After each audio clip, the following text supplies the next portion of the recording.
Welcome back to the AI React podcast, where we react to everything and anything. I'm Isaac, and as always, I'm joined by... Danny, ready to unpack some serious lyrics? Yeah. Today, we're diving deep right into the heart of 90s hip-hop with Tupac's Hit 'Em Up. Oh, yeah. This song is notorious, to say the least.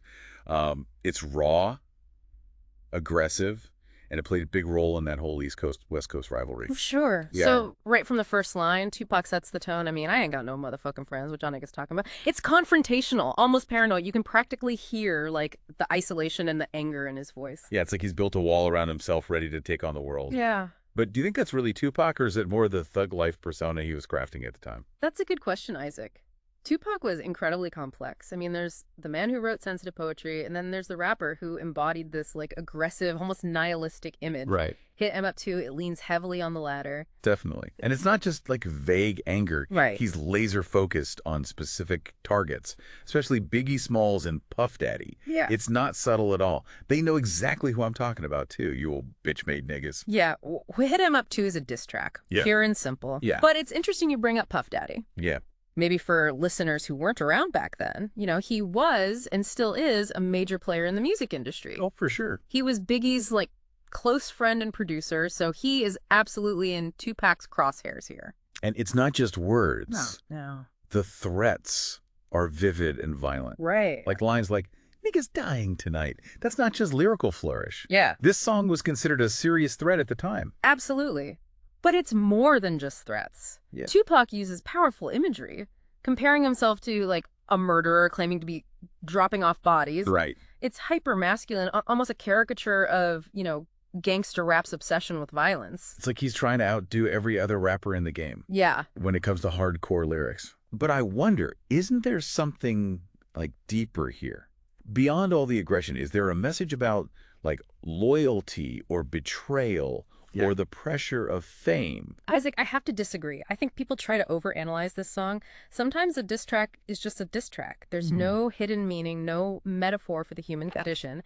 It's Tupac playing the role of the ultimate gangster, lashing out at his rivals, like straightforward.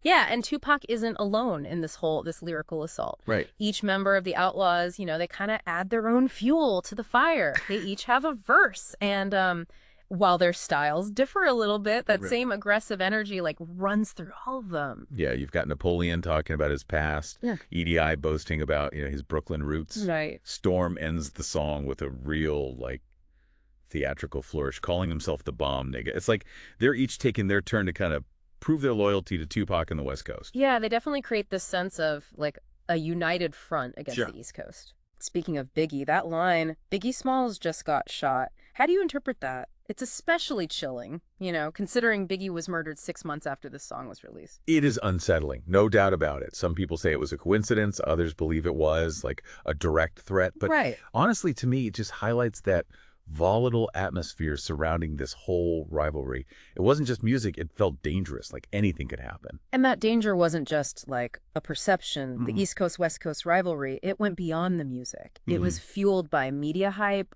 regional pride, and real-life gang affiliations. Right. Tupac and Biggie, they weren't just rappers, They were symbols of this cultural clash. So Hit 'Em Up 2 becomes more than just a song. It's like a weapon in this larger war. Yeah. It's Tupac marking his territory, putting his rivals on notice. And it worked, didn't it? Hit 'Em Up 2 is still considered one of the most notorious diss tracks, like, ever. It pushed boundaries, broke rules, and people are still talking about it almost 30 years later. Yeah, but we can't talk about the impact without acknowledging the tragedy. Oh, absolutely. Both Tupac and Biggie were killed within a year of this song's release. It's a dark chapter in hip-hop history, and Hit 'Em Up 2 is, right at the center of it. For sure.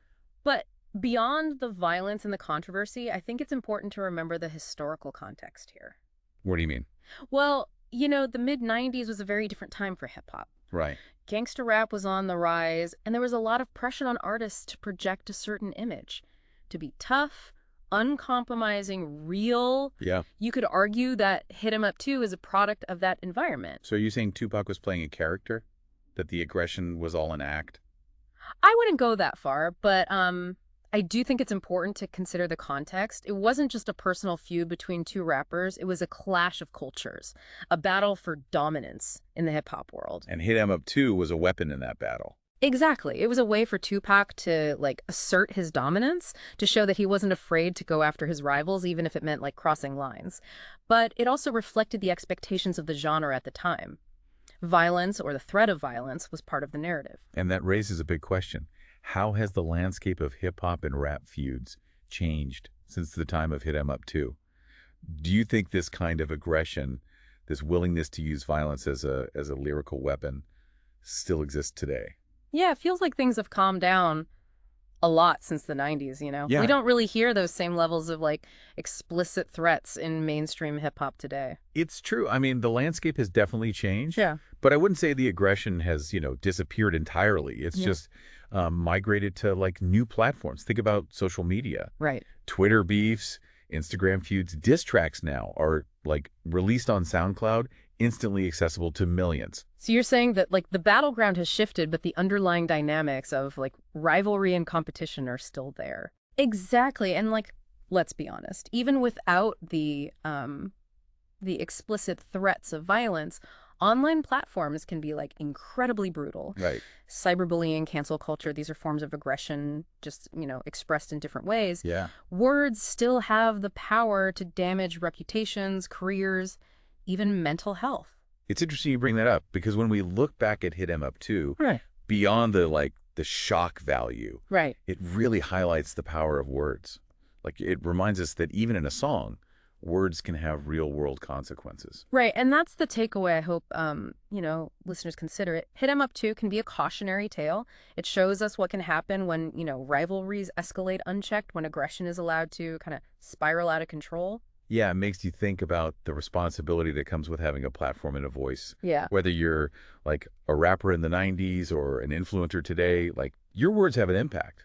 Absolutely, and we as, like, consumers of this content, we also have a responsibility to be critical thinkers, to not get swept up in the hype and the drama, to remember that, there are real people behind these personas. Well said. I think that's a powerful message to end on. We've dissected the lyrics, the context, the impact of Hit 'Em Up 2, and hopefully we've given our listeners a lot to think about. Yeah, it's a complex and controversial song. Oh, for sure. And there's always, more to unpack. Right. But the core issues it raises, rivalry, aggression, the power of words, these are things that continue to resonate today. Right. Just in, new and evolving ways. Yeah, that's what we aim to do here on the AI React podcast. Dive deep, spark conversations, and leave you pondering the big questions. Thanks for joining us on this deep dive into Hit 'Em Up 2. Until next time, keep those brains buzzing.